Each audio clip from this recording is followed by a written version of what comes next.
13-декабрга карата күндүн маанилүү жаңылыктары саламатсыздарбы? Президент чек ара маселеси эки тараптуу кызыкчылыктарды эске алуу менен чечилди. Өлкө башчысы Садыр Жапаров 13-декабрда кабар агенттигине кыргыз-тажик чек ара маселеси тууралуу комментарий берди. Ал бул маселеде эки тараптын тең бирдей кызыкчылыгы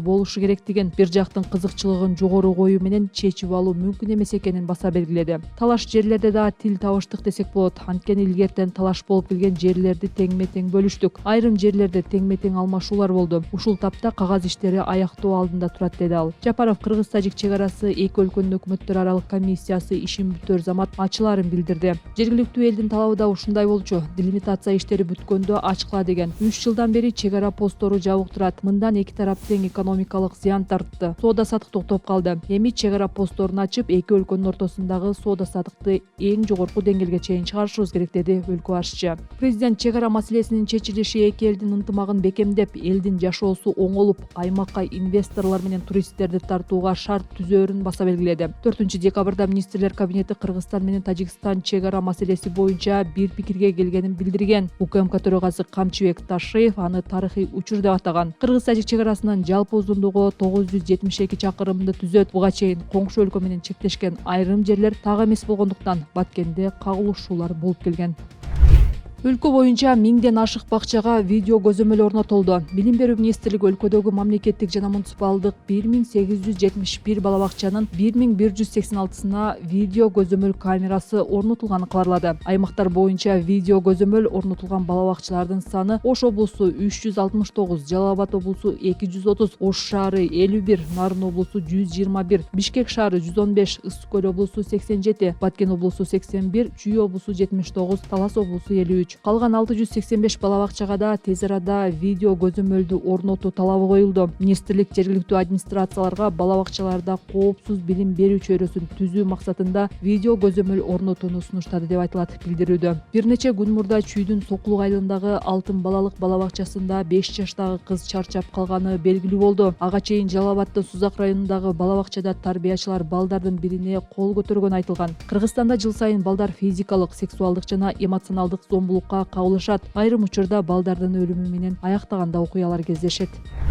Мыйзам чегинде аракет кылууга чакырам. Абактагы Султанбеков Ташиевке жооп берди. Социал-демократтар партиясынын лидери Темирлан Султанбеков УКМКнын төрагасы Камчыбек Ташиевдин ал тууралуу парламентте айткандарына жооп берди. Анын абактан жазган каты 12-декабрда Facebook барагына жарыяланды. Ташиев Султанбеков шайлоо алдында мыйзам бузган үчүн жооп берерин айткан. Ошондой эле ал мамлекетти башкарчу кезге жете элек экенин белгилеп, өзүн жаш баладай алып жүрсүн деп эскерткен. Султанбеков өлкөдө саясий партия шайлоонун алдында жарыштан четтетилип, лидери камакка алынган учур биринчи жолу болуп жатканын, муну менен бийлик алсыздыгын көрсөткөнүн белгиледи. Ошондой эле ал кезинде Жусуп Абдрахманов 25 жашында Кыргызстандын алгачкы өкмөтүн түптөгөнүн белгилеп, Ташиевдин трибунада адамдын жаш курагына асылганын сынга алды. Укук коргоо органдары 13-ноябрда Социал-демократтар партиясынын штабын тинтиген. Көп өтпөй сот партия лидери Темирлан Султанбеков жана мүчөлөрү Ирина Карамушкина менен Роза Түрксеверди камакка алган. Султанбеков дээрлик 1 айдан бери ачкачылыкта. Жергиликтүү кеңештерге депутаттарды шайлоо 17-ноябрда өткөн. Бирок ага Социал-демократтар партиясы иш козгогондуктан катыша алган эмес.